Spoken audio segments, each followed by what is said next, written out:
세계의 모든 질서와 조화, 이런 모든 것들은 다 서로가 맞추어서 하나님의 법칙대로 다 돌아갑니다. 이것을 부정할 사람은 우리 중에 한 사람도 없을 것입니다.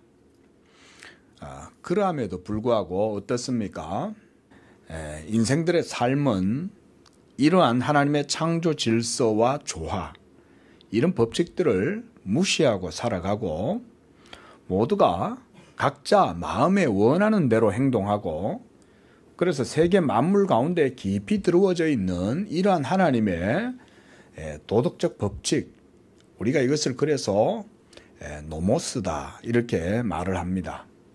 하나님의 창조의 법칙, 이런 것들을 인생들이 거스르면서 그렇게 살아가죠. 그러면서도 인생들은 그 자신의 안에 있는 양심의 소리를 무시하면서 계속해서 죄를 짓습니다. 가끔 가다가 이렇게 가평이나 저 의정부나 이런데, 송축골 이런데 한 번씩 이렇게 가보면 여름철 행락객들이 버리고 간 이런 쓰레기로 인해서 참 유원지가 더럽혀지고, 참 가보면 마음이 상하죠. 이 사람들이 뭐 닭고기, 돼지고기 맛있게 해서 그 자연을 와서 누리고 놀다 가면 또 그 자연을 아끼고 사랑하고 이래서 누릴 줄은 아는데 그렇게 다 더럽혀 놓고 가잖아요. 그럼 막 파리떼 뭐 온갖 오물들이 거기서 막 흘러내려오고 이러면 그 뒤에 오는 사람들이 참 보면 얼마나 불쾌합니까? 그런데 저는 그걸 볼 때마다 이 미련한 인생들이 이 자신의 양심의 소리를 닫아버리고 가는 거예요. 그걸 버릴 때 그 양심이 스스로 알죠. 그런데 이미 양심이 마비가 되어가지고 그저 돼지처럼 먹고 마시고는 잘 하는데 이 오물들을 하나님이 창조하신 세계에 막 내던지고 그리고 그냥 집으로 돌아가는 것이죠. 그래 따지면 이렇게 하는 건 약과예요. 지금도 이 아침에 해가 뜨고 그래서 세상이 움직이기 시작하면 그 안에서 살아가는 인생들의 하루의 삶은 거짓말하고 도둑질하고 살인하고 음란을 행하며 우상 숭배하고 또 귀신을 불러내어 섬기고 또한 서로 미워하고 그렇게 살면서 그러고 나서는 뒤돌아서면 자기 탓 안 하고 남 탓하죠. 이런 모든 것들은 다 율법에서도 금하고 있는 것들 아닙니까? 살인하지 말라, 간음하지 말라, 도둑질하지 말라, 거짓말하지 말라, 우상 숭배하지 말라, 귀신 불러내지 마라, 온전히 하나님만 섬겨라. 하나님께서 우리 인생들에게 원하시는 것은 사실은 특별한 것이 아닙니다. 이런 것들은 어떤 문학가 표현처럼 유치원에서부터 다 배우는 거예요. 유치원 아이들도 하나님의 십계명 얘기하면 다 고개를 끄덕여요. 어려운 게 아니죠. 그저 일상적이고 평범한 것들에 그런 질서와 순리 조화를 맞추고 살아가는 게 하나님의 말씀 아닙니까? 율법이 뭐 그리 어려워요. 하나님께 대한 믿음도 그와 같죠. 하나님을 믿고 경외하고 섬기는 것은 사실 본성적인 것이기 때문에 누구든지 자기의 마음을 깨끗하게 하고 겸손하게 낮추면 하나님을 믿는 게 어렵지 않습니다. 하나님을 믿지 않는 것은 성경은 그래서 죄라고 말하는 거예요. 마지막 날 왜 믿지 않는 자들이 하나님께 심판을 받을까요? 종교는 자유이니까 어떻게 심판을 하냐고요? 그게 아닙니다. 종교로 하나님이 심판하시는 게 아니라 하나님의 증거로 심판을 하신다는 것을 우리가 기억을 해야 됩니다. 세상을 마지막 날 하나님이 세상을 심판하실 때 왜 믿지 않는 자들이 지옥을 가느냐? 그건 종교의 자유를 침해하는 게 아닌 거예요. 하나님을 믿지 않을 수 없는 것이 원래는 창조의 법칙인데 그걸 어겨놓고는 종교의 자유라고 말하면 되겠냐 이거죠. 그래서 누구든지 마음을 깨끗하게 하면 하나님을 다 믿게 돼 있어요. 그럼 왜 하나님을 안 믿어요? 살아계신 하나님을 믿지 않는 것은 그래서 그 모두가 근원에는 교만함, 거만함, 자기자랑, 욕심이 있기 때문입니다. 이거를 많은 분들이 부정하겠죠. 이렇게 얘기하면 저 목사가 자기 예수 믿는 것만 독단적으로 주장하고 그런다. 그렇게 생각할지 모르지만 사람의 마음은 하나님의 말씀으로 판단하는 거죠. 목사가 판단하는 게 아니라 하나님께서 말씀에 하시는 얘기가 하나님을 믿지 않으면 누구든지 그 안에 교만함이 있다고 말하는 거예요. 그걸 누가 뭐라고 그래요. 하나님이 그렇게 말씀하시는데. 그러면서도 인생들은 하나님 없이 이 세상에서 복을 받기 원하고 잘되고 형통하기를 원하죠. 잘 되겠습니까? 법칙과 순리를 거슬러서 살아가는데 잘 되겠냐고요. 안 되죠. 이 세상의 모든 사람들이 쓰레기 치우는 사람은 하나도 없이 그냥 온 마을 구석구석에다 쓰레기를 처박기만 하면 어떻게 되겠어요. 제가 예전에 필리핀에 한번 간 적이 있는데 필리핀에 가면요 바다 옆에 스모키 마운틴이라는 데가 있습니다. 뭔 얘기냐면 왜 스모키 마운틴이냐. 쓰레기가 태산처럼 쌓여 있어요. 그리고 거기서 난 불이 꺼지지가 않으니까 늘 그 동네는 연기가 자욱해요. 필리핀 동네마다 쓰레기가 쌓여 있어요. 그 쓰레기 오물을 전 지구가 다 먹고 마실 거 아니겠어요? 태평양으로 흘러가지고. 예? 하나님의 순리를 어그르고 조화를 거스르면 잘 되지 않습니다. 하나님을 믿는 것이 가장 큰 대원칙입니다. 그런데 이 대원칙을 어기면서 소원칙을 충실하게 잘해. 그래서 내 집은, 내 삶은, 내 거는 잘 가꾸고 잘 다듬고 나 하나 그냥 잘 살면 되지 뭐. 남이야 더럽든지 말든지 나야 편하면 되지. 이러고 살면 잘 되냐 이거죠. 결국은 그 대원칙 하나님의 노모스가 언젠가는 그의 뒷발꿈치를 잡겠죠. 언젠가는 거기에 걸리는 거예요. 오늘 아침에도 불행한 소식이 들려오더라고요. 뉴스에. 저 광주에 지금 사고가 났습니다. 자, 그런 것들은요. 거기에 있는 공사하는 사람들만 잘못했다라고 우리가 생각하면 안 됩니다. 벌써 우리 사회 전체의 도덕적 의식 자체가 거기에 화를 부른 거라고 보면 되는 거예요. 우리 사회 전체 구성원들이 모두가 다 이 작은 소원칙을 바르게 지켰다면, 순리와 질서들을 지켰다면 거기가 그렇게 문제가 생겼겠어요? 그런데 우리 사회 전체가 도덕적 해이와 이런 것에 빠져 있으니까 거기 있는 사람들도 우리 사회 구성원들이잖아요. 그런 사람들이 가서 거기서 공사를 하는 거예요. 아, 이거 뭐 볼트 한 개 이거 대충 싼 거 그냥 갖다 끼워 넣어. 야, 그러면 철근 빼내. 돈이 어디 있어. 철근 5개 들어가야 되는데 그냥 3개만 집어넣으면 되지. 이런 거 아니겠습니까? 그 대원칙을 어기고, 대원칙, 즉 하나님을 섬기는 것이 그래서 모든 도덕적 질서와 순리의 가장 중심에 있는데 이게 가장 본질적인 거 아니에요? 우리 인생들이. 근데 어때요? 심지어 사상이나 철학을 연구하는 사람들조차도 그런 것들은 말하지 않잖아요. 전부 다 뭐 논리는 어떻니, 철학은 어떻니, 저떻니, 학문은 어떻니, 저떻니 아무리 말을 해도 도덕적인 것에 대해서는 조금도 말하지 못하죠. 왜냐하면 인간은 도덕성의 근본이 안 되기 때문에 도덕을 말을 못하는 거예요. 현대 철학이. 도덕적인 본질이나 원리는 어디서 나옵니까? 어디서 나오겠어요? 인간에서 나오겠습니까? 하나님에게서 나오잖아요. 그래서 여호와를 경외하는 게 지혜와 지식의 근본이라는 게 성경의 말씀이 그게 뭐 예? 그냥 있는 말씀이 아니잖아요. 하나님은 안 섬기면서 자기의 인생이 평안하기를 원하고 복받기를 원하면 그만큼 어리석은 게 어디 있냐 이거예요. 응? 요즘 그런 생각을 많이 해요. 인생들이 너무나 교만하다. 인생들이 너무너무 교만하다. 왠지 아십니까?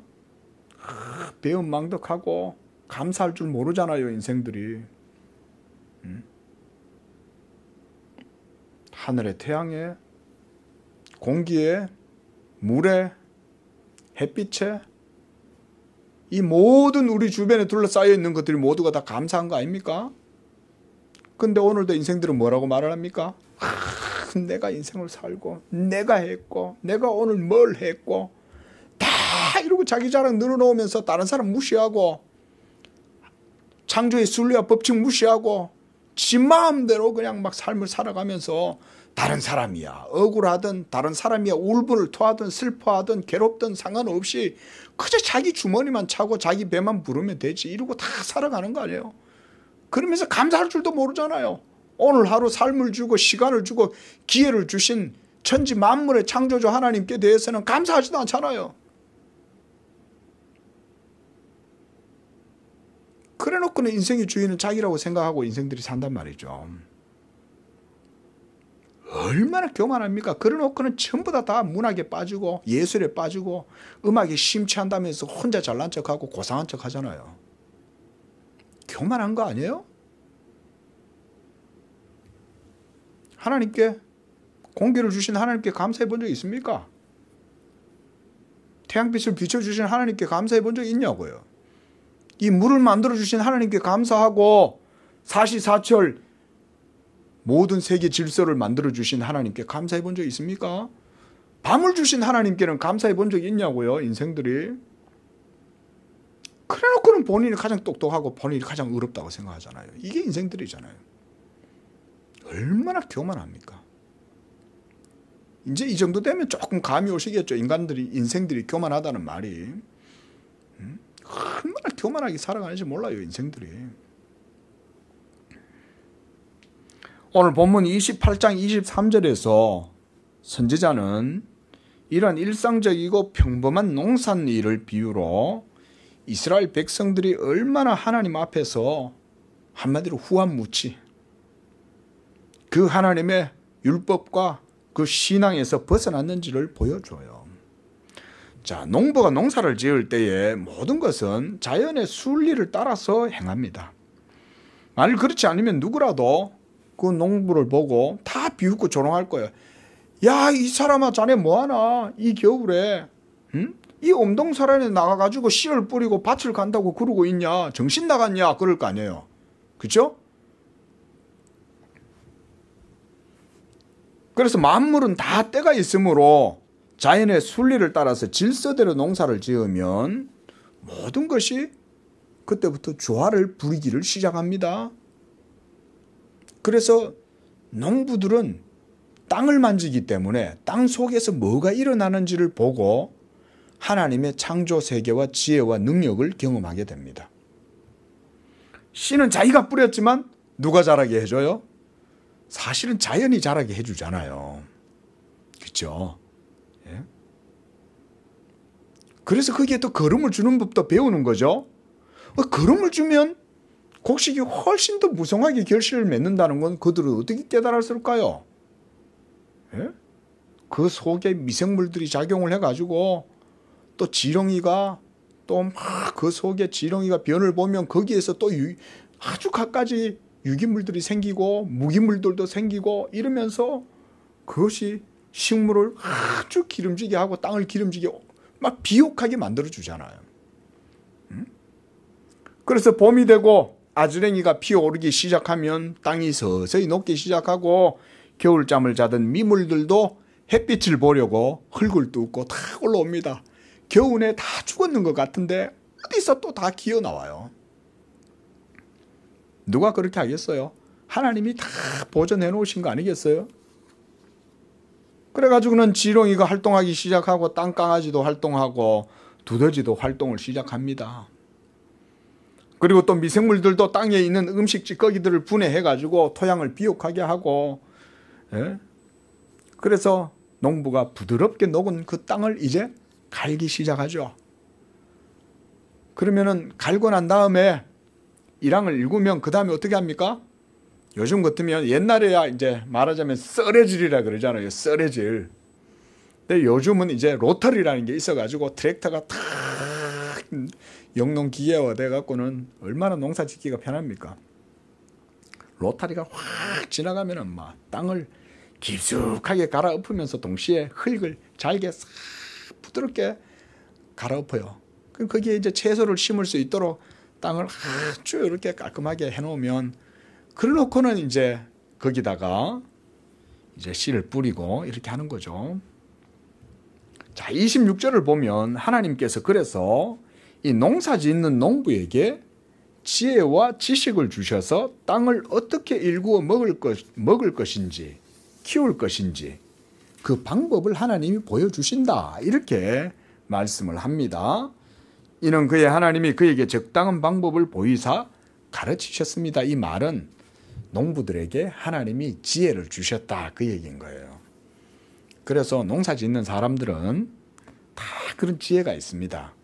그 농부들이 그냥 옷을 허름하게 입고, 예? 고무신이나 신고 삽 들고 밀짚 모자 쓸고 들에 가가지고 그러고 있으니까 지식이 없는 것 같아도 사실은 도시에 사는 사람들보다 훨씬 대단한 지식들이 많습니다. 아주 전문가입니다. 가보면은 어디에 어떻게 물을 대고, 그리고 언제 어떻게, 예? 그 관리를 해줘야 되고, 비료는 언제 줘야 되고, 약은 언제 쳐줘야 되고, 이런 것들을 다 합니다. 가지는 언제 쳐야 되고, 예? 그리고 열매는 또 어떻게 솎아줘야 되고, 이런 것들도 전부 알고요. 얼마나 지혜롭습니까? 그걸 누가 깨닫게 해줍니까? 하나님이 다 그들에게 지식을 주시는 거죠. 예. 자, 보십시오. 왜 이사야 선지자는 이렇게 하나님께서 농사 짓는 이런 농부들을 비유로 해가지고 이런 일들을 말씀해 주시느냐. 이거는 바로 이 모든 만물이 이루어지는 일들이 농부, 한마디로 우리가 이거를 제휴법이다. 그래서 농사 짓는 하나의 비유를 가지고 뭘 보여주냐면 하나님의 경영 전체를 보여주는 거예요. 온 세상에 이와 같이 하나님도 일하신다는 거죠. 농부도 때가 되면, 겨울에 가고 봄이 돼서 땅이 녹기 시작하면 소를 끌고 가서 밭을 갈고 땅을 뒤집어 엎고 그 다음에 또 썰애질을 해가지고 밭을 평탄하게 만들고 거기에다 대회향과 소해향도 뿌리고 소맥도 뿌리고 그렇게 해가지고는 아주 깔끔하게 일을 하죠. 그냥 안 합니다. 농부들이 가면 배추도 쭉 줄을 해가지고 심고, 그렇죠? 파도 줄로 쭉 심어가지고는 뿌려놓고는 또 줄마다 다 맞추고 이래가지고 키우기 좋도록 다 하잖아요. 하나님도 그렇게 하신다는 거예요. 하나님도. 세상에 지식 없는 게 어디 있어요? 이 세상의 창조의 섭리와 질서, 순리가 다 이루어지는 것들이 뭐 때문에 그렇게 이루어지겠냐고요. 하나님의 질서와 법칙이 있으니까 모든 게 다 그렇게 돌아가는 거 아니겠어요.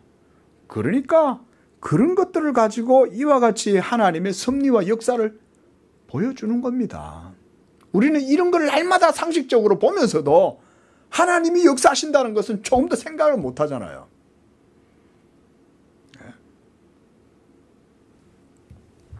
이렇게 세상의 모든 일들도 마찬가지로 농사뿐만 아니죠. 우리 성도님들도 다 전문직에 종사하고 계시잖아요.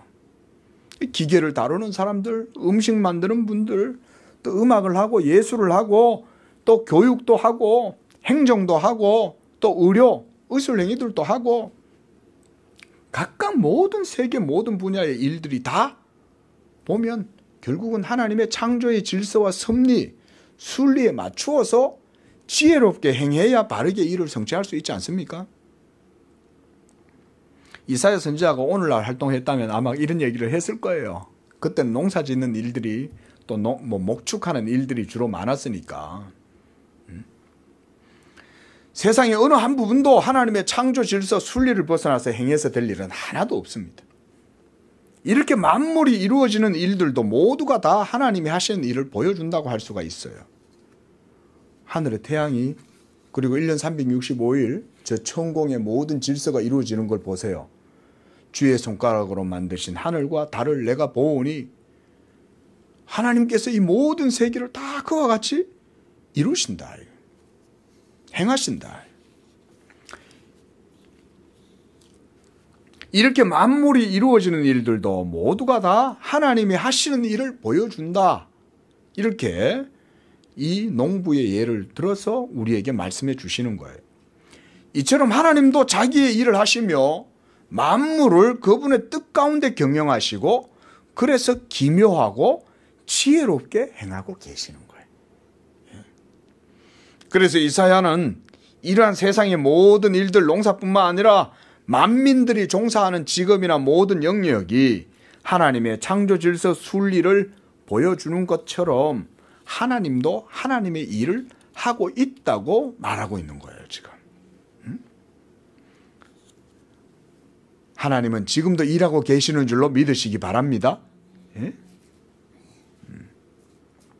장차 온 세계는 완전히 새로운 형태로 변화될 거예요. 하나님이 일하시기 때문에. 성경은 이 일을 말씀해 주고 있어요.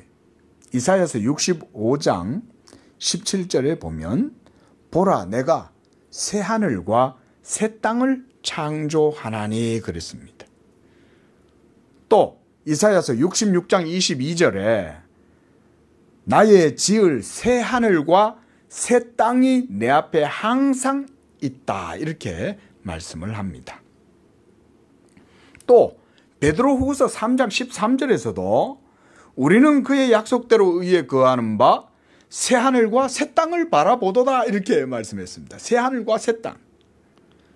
또한 요한계시록 21장 1절에서도 또 내가 보매 새 하늘과 새 땅이 처음 보니 처음 하늘과 처음 땅이 없어지고 새 하늘과 새 땅을 본다. 하나님이 일하고 계신다. 이 개념은 우리 인생들에게는 사실은 너무나 높고 깊은 말이어서 그 실제적인 의미에 도달하기가 쉽지 않은, 그래서 말하자면 이것이 바로 감추어진 은밀한 지식이다. 우리가 이렇게 표현할 수가 있어요. 왜냐하면 이게 우리 인생들한테는 이게 해명하기가 쉽지 않은 거잖아요. 감추어져 있는 거예요. 하나님 안에 깊이 감추어진 지식이므로 사람이 그 어떤 철학적 지혜나 사색으로도 범접할 수가 없고 과학적인 관찰을 통해서 얼마 전에 아주 어마어마한 몇 수십 조짜리 우주 전체 망원경이 발사가 됐다고 해요. 기존에 저 하늘에 띄워놓은 그 우주 망원경보다 그 효과가 엄청 그 기능이 대단하대요. 이게 수십 조짜리니까 망원경이 수십 조짜리인 거예요. 망원경이 어마어마한 거죠. 아마 그래서 대단한 지구에 관찰하는 데 있어서 저 천문학 하는 분들한테는 아주 획기적이고 거의 엄청난 전환점이 될 만한 그런 발명이었다고 합니다. 자, 그러면 그런 걸 바라보면 발견할 수 있냐? 발견 못하죠. 그거는 하나님 안에 감추어져 있는 비밀은 아무리 대단하고 깊은 과학적 지식도 모릅니다. 오로지 하나님 안에 깊이 감추어진 지식이므로 하나님만이 이것을 그의 택하신 자들에게 알려주실 수가 있어요. 그게 바로 교회에게 보여주시는 복음의 말씀인 줄로 믿습니다. 그래서 우리가 교회론에 그 말씀 드렸잖아요. 하나님이 이 비밀을 이제는 복음을 통해서 그의 교회 가운데 드러내 보여주셨다. 이게 바로 예수 그리스도의 복음이다 그랬습니다. 지금 이사야는 하나님이 장차 하실 일을 지금 내다보고 있는 거예요. 그러면서 22절 말씀에 보면 대저 온 땅을 멸망시키기로 작정한 것을 내가 만군의 여호와께로부터 주 여호와께로부터 들었다. 하나님께서 장차 온 세계에 대해서 이렇게 일을 하실 거라고 지금 그가 들었다는 거죠. 하나님이 지금 그 일을 하고 계시는 거죠. 그 일은 먼저 하나님의 영원한 말씀이신 예수 그리스도를 통해서 이루실 우리가 그래서 구속의 역사다 이렇게 말을 합니다. 그럼 따라하겠습니다. 구속의 역사. 이 일이 하나님께서 창조 전부터 그래서 마지막까지 알파와 오메가로 이 모든 일들을 다 이루시는 겁니다. 그리고 이 구속의 경륜과 사역이 모두 이루어지게 되면 온 세계는 하나님의 공의로우신 심판으로 말미암아 멸망을 당하게 될 것이라고 지금 말씀하고 있는 거예요. 보세요. 온 땅을 멸망시키기로 작정하신 것을 내가 만군의 주 여호와께로부터 들었다는 거예요. 이거는 경험 안 해보면 모르죠.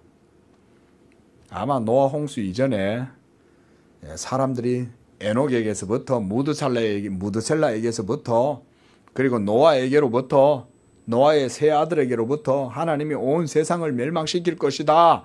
이 말을 해도 다 콧방귀 끼고 있었던 것과 지금 똑같죠. 예? 지금도 길에 나가서 예수 안 믿으면 지옥 갑니다 이러면 다들 눈 하나 깜짝 안 하고 지나가죠. 오히려 눈 하나 깜짝 안 하고 지나가야 이게 폼이 나. 예? 그래야 현대인답지. 누가 요즘 21세기에 그런 걸 믿어요?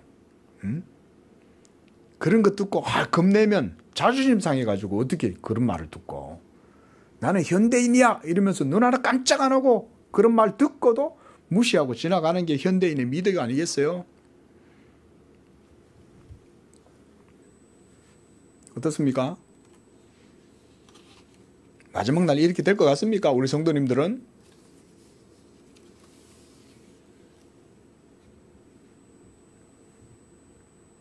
본문 21절에서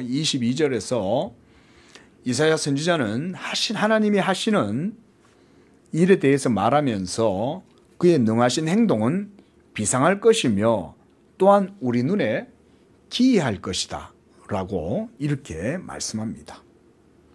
자, 21절 말씀을 보십시오. 기브온 골짜기에서와 같이 진노하사 자기의 일을 행하시리니. 그리고 그의 일이 어떻게 돼요? 뭐라고 되어 있어요? 그의 일이 21절에 읽어봅니다. 시작. 대저 여호와께서 브라심 산에서와 같이 일어나시며 기브온 골짜기에서와 같이 진노하사 자기의 일을 어떻게 해요? 행하시리니. 그 다음 뭐라고 되어 있어요? 그의 일이 비상할 것이며 자기의 사역을 이루시리니 그의 사역이 어때요? 기이할 것이다. 기이할 것이라는 말은 우리 인간의 이성과 지혜로는 사상으로는 그 아구를 맞추기가 힘들 정도로 독특하고 탁월하고 비상한 거예요. 이 우리 인간의 이성의 능력으로 판단하기가 측량하기가 어려운 거예요. 이게. 그러니까 어떻게 보이겠어요? 기이해 보이는 거죠. 개미가 팔팔팔팔팔 거리면서 자기의 길을 따라서 자기 세상을 걸어가요. 그런데 어느 날 황충이 훅 하고 그 위를 날아가는 거죠. 메뚜기를 보면. 그 개미한테는 메뚜기는 아주 기이한 거죠. 뭐 저런 게 다 있지. 저게 뭐야? 놀랍겠죠. 우리 인생들에게 있어서 하나님은 그런 분 아니겠어요? 우리가 어떻게 그 하나님의 능력이나 하나님의 행하신 능하신 행동들을 측량하고 이해할 수 있겠어요? 이해할 수가 없는 거죠. 바로 이 기이한 일이 뭐냐? 한마디로 그건 성경이 예수 그리스도의 복음의 사역이다 라고 말하는. 제가 다 정리해서 말씀드리는 거죠. 예. 바로 이 하나님의 기이한 사역이 하나님의 복음 사역이에요. 예수 그리스도의 복음은 이 세상의 변사들, 입담가들, 말 잘하는 만담가들, 지혜로운 자들, 교만하고 거만한 자들에게는 감추어져 있을 뿐만 아니라 또한 기이한 방식, 비상한 방식으로 이루시는 하나님의 역사가 바로 복음입니다. 그래서 우리 예수 믿는 성도들은 복음을 깊이 배우기를 힘써야 돼요.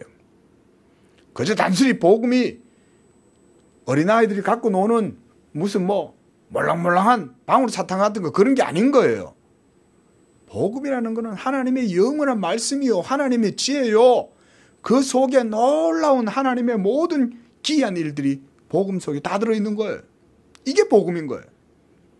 복음을 쉽게 우리가 너무 다루면 안 돼요. 물론 복음은 하나님, 우리를 구원하시는 하나님의 은혜의 방식이고 진리이기도 하지만 이 복음은 또한 하나님의 영광과 의로우심을 드러내는 것이므로 우리의 이성과 지혜를 초월하는 하나님의 기이한 섭리와 방식이 복음을 통해서 나타나는 거죠.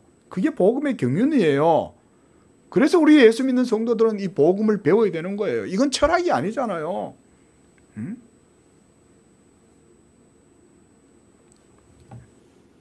그래서 21절에서 이사야 선지자는 하나님이 이 일을 하신다고 말해요.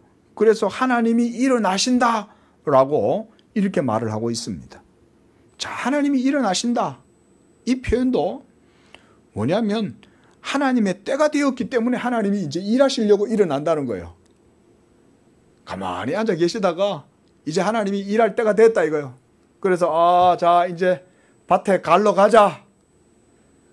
그리고 밭을 다 썰어질도 하고 로타리로 싹 갈고 그리고 거기에다가 대유향 소유향도 뿌리고 대맥도 뿌리고 기리도 뿌리고 밭을 가꾸러 나가자.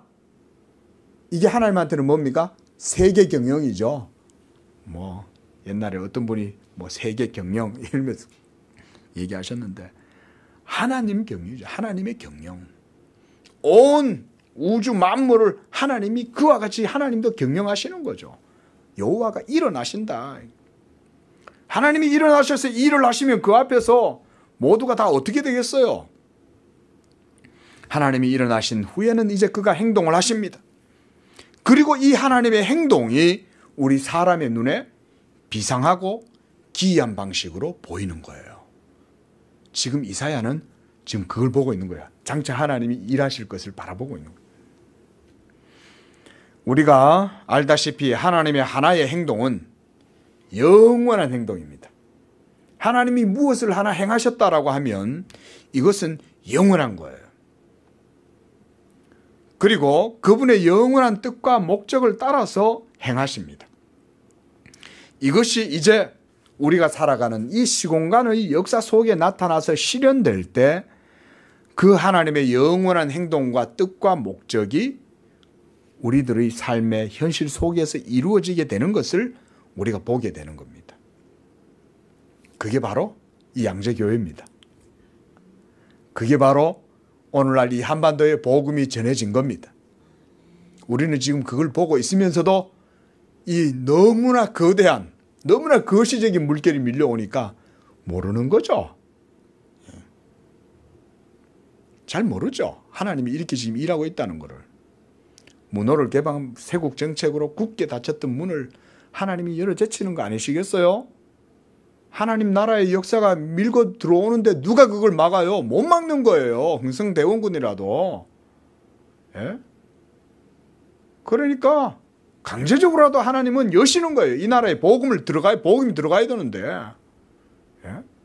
그래서 하나님을 경외했으면 아마 지혜로운 마음을 얻어가지고 나라가 여러 가지 탄압을 받고 괴로움 속에서 문을 열고 어거지로 문을 열고 이렇게 하지 않았을 거라고 생각이 들어요. 전능하신 자에 대한 겸손한 마음만 있어도 위정자들이 그런 겸손한 마음만 있어도 나라의 경영을 지혜롭게 할 수 있지 않겠어요? 교만해가지고 나라를 굳게 문 닫고 막 이러고 막 버티고 있으니까 그러니까 더 애를 먹는 거지.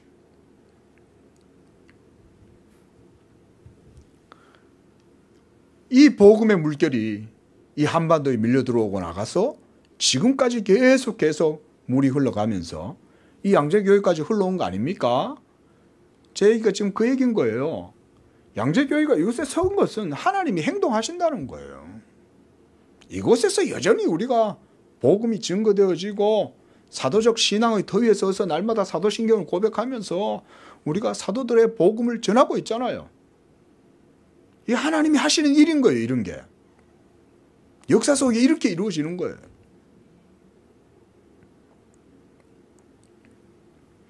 자, 이렇게 하나님의 영원한 행동, 한 행동, 그것은 바로 한마디로 우리가 그래서 예수 그리스도의 말씀의 인격과 사역이다. 그래서 예수 그리스도의 인격과 사역을 통해서 하나님께서 행하고 이루시는 기이하고 탁월하고 비상한 방식으로 이 하나님의 행동을 이해하시면 돼요. 이런 것은 이제 우리가 조금 신학적 전망 이런 걸 좀 가져야 되겠죠. 그래서 사도 바울이요 이렇게 말했습니다. 예수 그리스도의 십자가 그것은 하나님의 지혜요 하나님의 능력이라고 말했어요. 십자가가 하나님의 지혜요 능력이에요. 자, 십자가 우리에게 어떤 의미입니까? 그저 2000년 전에 하나님의 아들 그리스도가 십자가에 못 박혀 죽었다. 그 정도가 아니잖아요. 그가 그렇게 죽으시고 하신 그 십자가의 죽으심과 그 십자가의 사역은 바로 우주적이고 오늘날의 시대에도 2000년 전과 다름없이 동일하게 적용되는 하나님의 말씀의 사역 아니에요? 그렇잖아요? 그러나 이 십자가가 또한 교만하고 강하고 지혜 있다고 자부하는 자들의 눈과 생각과 마음에는 미련하고 거리끼는 것으로 여겨지는 것이다. 놀라운 일이죠. 왜 우리한테는 십자가가 하나님의 지혜요 하나님의 능력인데 믿지 않는 자들의 마음과 생각과 눈에는 미련하고 어리석고 거리끼는 것이냐. 하나님이 그들을 멸하기로 작정하셨기 때문에 그런 거예요. 온 세계를 멸하기로 하나님이 작정하신 것을 내가 들었다 그랬잖아요. 그래서 실상은 이 십자가는 하나님의 지혜였고 하나님의 능력이며 하나님의 기이한 방법이었던 거예요. 그래서 사도는 예수 믿지 않는 자들을 향하여 사도행전 13장 41절에 이렇게 말했습니다. 너희는 놀라고 망하라 이렇게 말했어요. 네? 자, 사도행전 13장 41절 말씀 우리 한번 찾아보겠습니다.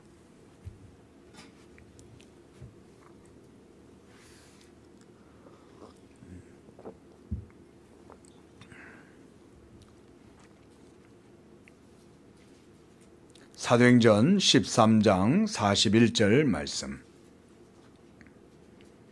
시작. 일러스되 보라 멸시하는 사람들아 너희는 놀라고 멸망하라.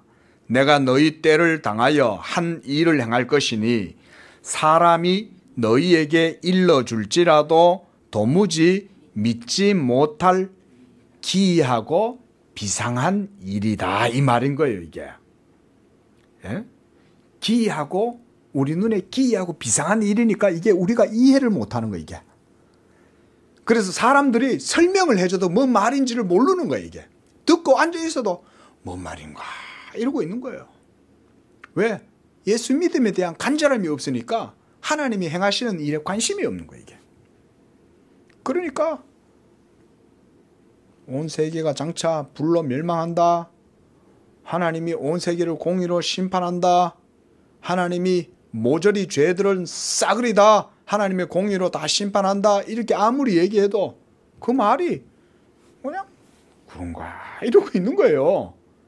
그러니까 그 하나님의 행하시는 행동을 관심이 없으니까 이해를 못하는 거지. 자, 여러분 관심이 있으면 이해가 됩니다. 그렇죠? 관심을 가지고 책을 보면 읽기 시작합니다. 평상시에는 난독증에 고통하는 분들도 글 읽는데 이 난독증이 있어가 야 도무지 책은 못 보겠다. 책만 보면 잠이 온다 이래도 그 책을 읽어야 살아야 되면 그 책을 읽지 않으면 살지 못해. 이러면 그 책 읽어요. 그렇죠? 하나님의 말씀도 마찬가지 아니겠어요? 내가 구원받아야 되겠다 이 생각하는 사람은 하나님의 말씀을 듣는 거예요. 그러니까 하나님의 말씀을 안 듣는 이유는 간절함이 없다 이 말인 거죠. 간절함이 있으면 성경 속의 모든 것들을 다 이해할 수 있어요. 그리고 목사가 설명해 주면 그게 그렇구나 맞네 다 그렇게 될 수 있습니다. 목사의 입이 좀 우둔하고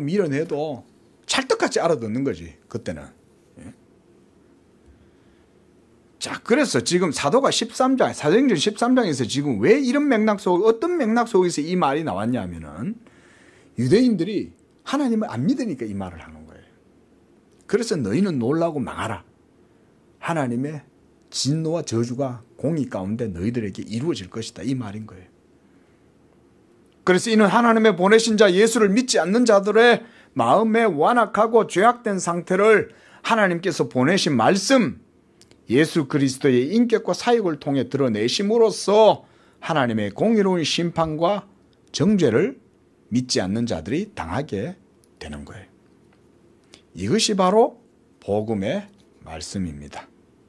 이런 복음이 요즘 인기가 없어요. 그래서 이런 복음 얘기하면 다 그냥 유튜브도 들어왔다가 가버려. 그냥 뭐 저런 얘기하고 앉았냐. 응? 복음 들을 줄을 모르는 거지. 본인이 그런 줄도 모르고 자기 듣고 싶은 거 들으러 왔는데 복음이 말이야 감미롭고 달콤하고 그런 얘기만 할 줄 알았더니 저렇게 남상수 목사는 맨날 하나님의 진노와 저주 같은 얘기만 하고 저러냐. 사망의 냄새가 어떻고 저떻고 그런 말만 하냐. 복음이라는 단어의 뜻을 풀면 우리가 복복자의 소리음자잖아요. 그러니까 복된 소리죠. 그런데 이 복된 소리가 믿지 않는 자들에게는 놀라고 망하게 되는 소리가 된다 이 말인 거예요. 그래서 사도는 이런 복음의 이중성을 따라서 하나님께서 사람들의 은밀한 것을 심판하실 때 복음으로 감추인 것을 드러내시고 심판하실 것이다 라고 로마서 2장 16절에 그렇게 말씀을 했어요. 이게 지금 현재도 진행 중입니다. 우리 신학적으로 말하면 이 하나님의 진노와 심판의 사역은 지금도 진행 중입니다. 우리 성도님들이요, 우리가 오해를 하시면 안 됩니다. 마지막 날에 최후에 예수님이 딱 오시면 그때 심판이 이루어진다? 아니요. 예수님은 뭐라 그랬냐면 벌써 심판을 받았다 이렇게 얘기했습니다. 벌써 심판을 받았다는 얘기는 2000년 전에 그 말씀하신 거 아니에요. 벌써 심판을 받았다. 그러면 지금까지 어떻게 되겠어요? 이 하나님의 영원한 행동, 온 세계를 멸하기로 작정하신 하나님의 경륜, 심판이 지금도 현재 진행형으로 진행되고 있다는 얘기죠. 그리고 그 일은 예수 그리스도의 복음을 선포함으로써 이루어지는 거예요. 복음을 선포하면 듣고 믿으면 되는데 안 믿는 거야. 그럼 벌써 심판을 받은 거예요, 그게. 이해되세요? 그래서 우리 교회가 해야 할 일이 뭐냐? 이 구원의 복음을 전하는 거예요. 그래서 귀 있는 자들은 들을지어다. 전했는데 귀 있는 자는 듣지만은 귀 없는 자는 못 듣는 거지. 귀 없는 자들은 어떤 자들이에요? 교만한 자들, 거만한 자들, 죄 가운데에서 육에 탐닉하면서 육체의 정욕에 빠져가지고 하나님의 말씀을 듣지 않는 자들, 이런 자들이 귀 없는 자들이죠.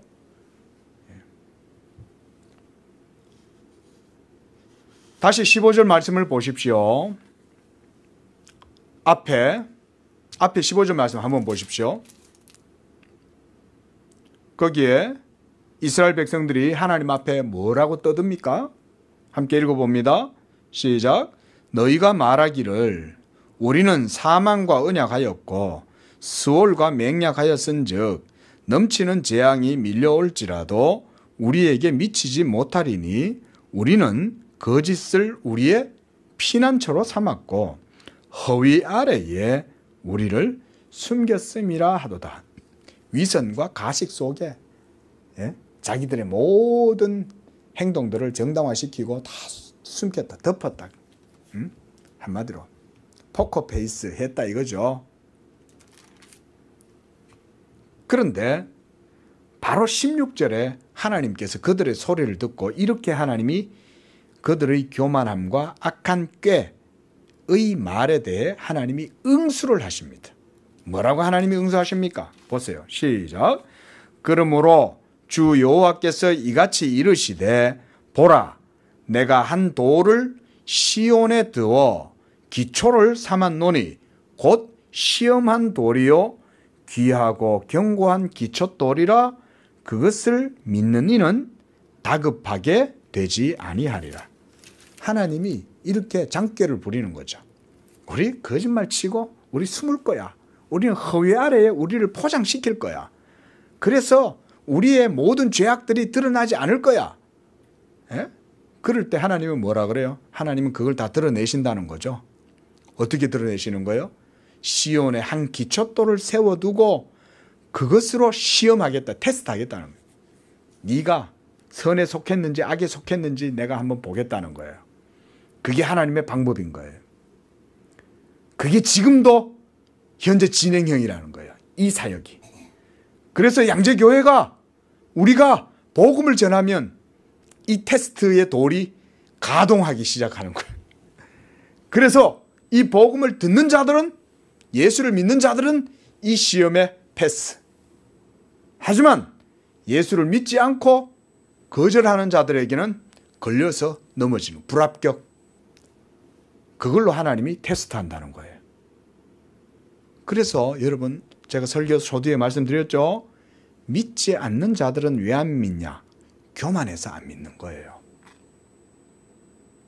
거만해서 안 믿는 거예요. 자기가 죄인이기 때문에 안 믿는 거예요. 하나님이 눈에 안 보이니까 안 믿지요. 이거는 정말 쓸데기 없는 변명이에요. 교만해서 안 믿는 거예요. 그러나 겸손한 사람은 믿어요. 이게 하나님 나라의 놀라운 방법 아니에요? 그래서 예수님이 하나님 나라의 천국 비유를 말씀하시는데 그러는 거예요.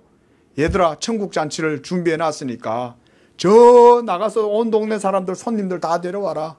면장님한테도 초대장 보내고 군수님한테도 초대장 보내고 저기 김사장한테도 보내고 다 좀 오라고 그래. 이 동네 유지들 좀 오라 그래. 그랬더니 모두가 다 천국 잔치에 안 오잖아요. 나는 오늘 차를 새로 사갖고 시험 운전도 해봐야 되고 오늘 결혼식이 있어가 그거 가봐야 되고 이러면서 다 안 오는 거예요. 그래가지고 이 잔치를 베푼 주인이 누구를 불러와요? 길거리에 가서 그냥 지나가는 사람 아무라도 붙잡고 와라. 지나가가지고는 그냥 배고픈 거린, 고아들, 과부들, 절름발이들 갈 데 없어가지고 집안에 앉아가지고 이렇게 있는데 그런 사람들이 오는 거예요. 왜요? 그런 사람들은 세상 의지할 힘이 없잖아요. 돈도 없고 갈 데도 없고 건강도 없고 힘도 없고 지식도 없고. 그러니까 자기 잘난 맛이 하나도 없는 사람들, 이런 사람들이 전부 다 천국에 오는 거예요. 이런 사람들이. 그 교회 올 때는 교만하면 안 돼. 겸손해야 되는 거예요. 이게. 가장 겸손해. 그래서 지난주에도 말씀드렸듯이 감사는 겸손의 깊이가 더할수록 감사한 거예요. 그렇죠? 진짜 감사를 많이 누리려면 겸손하면 돼요. 그러면 그때부터 눈이 열려. 희한하게. 겸손하면 눈이 열리면서 막 시가 나와. 하늘에 태양을 바라보고도 시가 나오고 공기가 바람이 내 옆에 스쳐 지나가도 시가 나오고 예? 흔들리는 꽃잎만 봐도 시가 나온 거예요. 마음이 겸손하니까. 교만하면 안 보여. 이게 놀라운 하나님의 판단 아니에요? 근데 그 가장 준엄하고 가장 공의로운 판단이 예수 그리스도의 복음이라는 거예요. 자, 이제 이 정도 되면 우리 양재교회 성도님들은 복음의 의미를 이제 분명하게 아실 거예요. 예수 믿고 안 믿고가 그래서 중요한 거예요. 하나님은 사람들의 마음속에 감추어진 모든 교만을 예수 복음으로 다 드러내시는 거예요. 이게 하나님의 방법이에요. 그리고 이사야 선지자는 지금 그걸 노래하고 있는 거예요. 하나님이 이 일을 지금 하고 있다. 하나님이 온 세계를 멸망시키러 작정하셨다. 그리고 29절 보십시오. 이렇게 마지막에 그가 이제 노래하는 거예요. 만군의 여호와께로부터 이것이 난 것이다. 이 모든 세계에 이루어지는 모든 일들이 다 하나님께로부터 난 것이요. 그의 경영, 경륜이라 이렇게 보면 됩니다. 이 경영 여기서는. 이것은 기묘하고 그의 지혜는 광대하다. 우리 헤아릴 수가 없죠. 광대하니까. 그걸 한마디로 딱 신약 성경은 예수 그리스도의 복음이다 라고 말해주는 거예요. 그래서 예수님께서도 마태복음 21장 42절에서 이렇게 말씀하셨어요. 너희가 성경에 건축자들의 버린 돌이 모퉁이의 머릿돌이 되었나니 이것은 주로 말미암아 된 것이요 우리 눈에 기이하도다 함을 읽어본 일이 없느냐. 예수님이 이렇게 자기를 믿지 않는 유대인들에게 말씀하신 거예요. 여기서 머릿돌은 누구예요? 예수님 자신을 말하는 거예요. 건축자들이 버린 거예요. 유대인들이 버린 거예요. 바리새인들과 서기관들이 다 버린 이 돌을 하나님은 취해서 하나님의 집을 짓는데 머릿돌로 삼으셔버린 거예요. 그런데 이 돌이 사람들의 눈에 보기에는 아주 기이해 보이는 거예요. 이게 바로 이사야 선지자가 말한 하나님의 기이한 방식인 거예요. 그리고 이렇게 22절의 말씀이 지금 이러한 하나님의 공평하고 정의로운 행동을 말씀하시는 거예요. 장차 온 세계가 하나님의 공의의 심판을 당하게 될 때 바로 예수 그리스도 복음이 그와 같이 심판의 기준이 되고 있고 지금도 그것은 진행형이다. 우리가 이게 이제 중요한 거예요. 지금도. 그래서 우리가 복음은 전해야 돼요. 복음을 전하면 그 사람한테는 이게 뭐가 돼요? 생명의 향기가 될 수도 있지만 사망의 냄새가 될 수도 있는 거예요. 이게. 복음은 이런 거예요. 무섭죠. 어떻게 보면. 하나님의 행동이니까. 이게 역사 속에 이렇게 실현되는 겁니다. 여러분. 복음의 역사성이라는 게.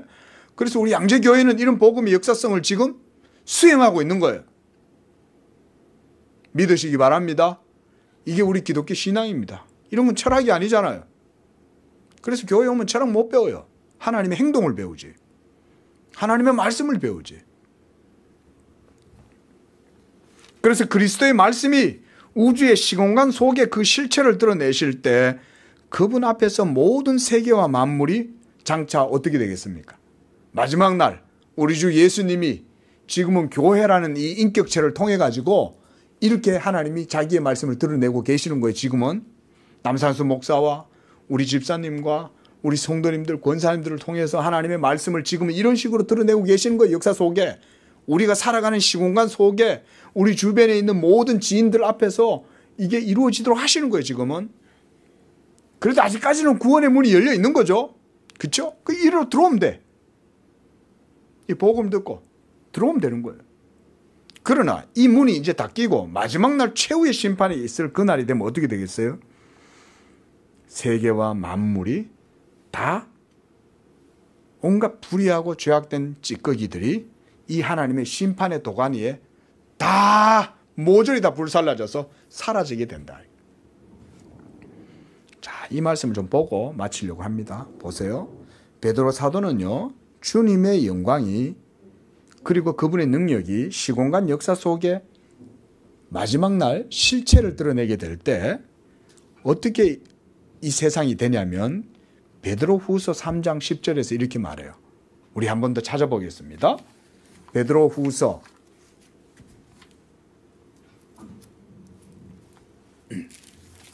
3장 베드로후서입니다. 3장 10절에서 13절까지 말씀. 신약성경 387쪽. 우리 읽어볼까요? 시작. 그러나 주의 날이 도둑같이 오리니 그날에는 하늘이 큰 소리로 떠나가고 물질이 뜨거운 불에 풀어지고 땅과 그 중에 있는 모든 일이 드러나리로다. 11절. 이 모든 것이 이렇게 풀어지리니 너희가 어떠한 사람이 되어야 마땅하냐? 거룩한 행실과 경건함으로 하나님의 날이 임하기를 바라보고 간절히 사모하라. 그날에 하늘이 불에 타서 풀어지고 뜨거운 불에 녹아지려니와 우리는 그의 약속대로 의에 거하는 바 새 하늘과 새 땅을 바라보도다. 지금 이사야 선지자가 이렇게 지금 말씀을 하고 있는 거예요. 그러므로 너희는 오만한 자가 되지 마라 그러잖아요. 지금 여기 베드로 사도도 너희가 어떠한 사람이 되어야 마땅하냐 그러잖아요. 오만한 자가 되지 말라는 거예요. 겸손한 자가 되어라. 마지막 날 하나님이 이와 같이 자기의 모든 일을 이루실 때 온 세계는 하나님의 심판의 도가니 앞에서 모두 싹 다 불탄다. 그래서 하늘에 성층권도 다 사라지고 땅도 다 녹아지고 그 가운데 있는 모든 게 다 드러난다. 하나님이 다 드러냅니다. 하나님은 은밀하게 사체를 유기해가지고 드러나지 않은 일들도 다 드러날 거고, 살인마가 사람을 죽여놓고는 완전히 완벽 범죄라고 자행하고 있는 것들도 다 드러나게 될 거고, 각 사람들의 마음속에 숨겨져 있는 모든 추하고 더러웠던 죄악들도 마지막 날 하나님이 다 드러내실 것이다. 이게 바로 마지막 날이에요. 그래서 그날에 주를 믿지 않았던 모든 불신자들과 범죄자들과 교만하고 거만하게 행하며 불의를 행하며 살인과 음란과 거짓과 패역과 부모를 거역한 자들과 우상 숭배자들과 귀신을 불러들여 섬긴 자들, 이 모든 악을 행한 자들은 하나님의 진노를 당하게 될 것이다. 그러나 13절에서 하나님이 보내신 자 예수를 믿고 하나님의 약속의 말씀을 소망하며 살아가는 성도들은 약속대로 의에 거하는 바 새 하늘과 새 땅을 바라보도다, 이렇게 말씀하고 있죠. 그러므로 이사야 선지자도 장차 이렇게 될 줄을 알고 오만하지 말고 겸손하며, 그래서 하나님 앞에서 자신을 돌아보고 회개하라고 이렇게 말을 하고 있는 거예요. 말씀을 맺겠습니다. 하나님은 지금도 이러한 일들을 행하고 계시는 줄로 믿으시기 바랍니다. 하나님의 역사는 말씀을 쉬지 않아요. 하나님은 지금도 이 일을 하고 계시는 거예요. 이사야 선지자 때만 2000년 전에만이 아니에요. 지금도 하나님의 말씀은 살아서 역사하고 바로 그것이 오늘날 우리 양재교회가 전파하는 복음인 겁니다. 이 복음의 말씀을 우리가 다 믿고 그 하나님의 의에 거하면서 우리는 새하늘과 새 땅을 바라보는 그런 복된 신앙이 다 되실 수 있기를 축원을 드립니다. 기도하겠습니다. 자비하신 하나님 아버지, 오늘 이사야서의 말씀을 통해서 우리가 이 땅 가운데 어떤 신앙으로 하나님 앞에 서야 하는지를 보게 됩니다. 너희는 오만하지 말지어다. 하나님께서 모든 일들을 이와 같이 행하시니 그의 경영은 심오하고 광대하여 능히 측량할 수가 없으나 이제 그 예수 그리스도를 믿는 자들은 의에 거하는 바 하나님이 장차 이루실 새하늘과 새 땅을 바라보는 줄로 믿습니다. 우리 성도들 이 땅 가운데 살아가면서 하나님의 행하시는 그 일을 바라보는 가운데 이 땅에서 겸손히 하나님을 섬기고 그 하나님 앞에만 영광을 돌리는 그런 믿음이 다 되도록 축복하여 주시옵소서. 거룩하신 예수님의 이름으로 기도합니다. 아멘.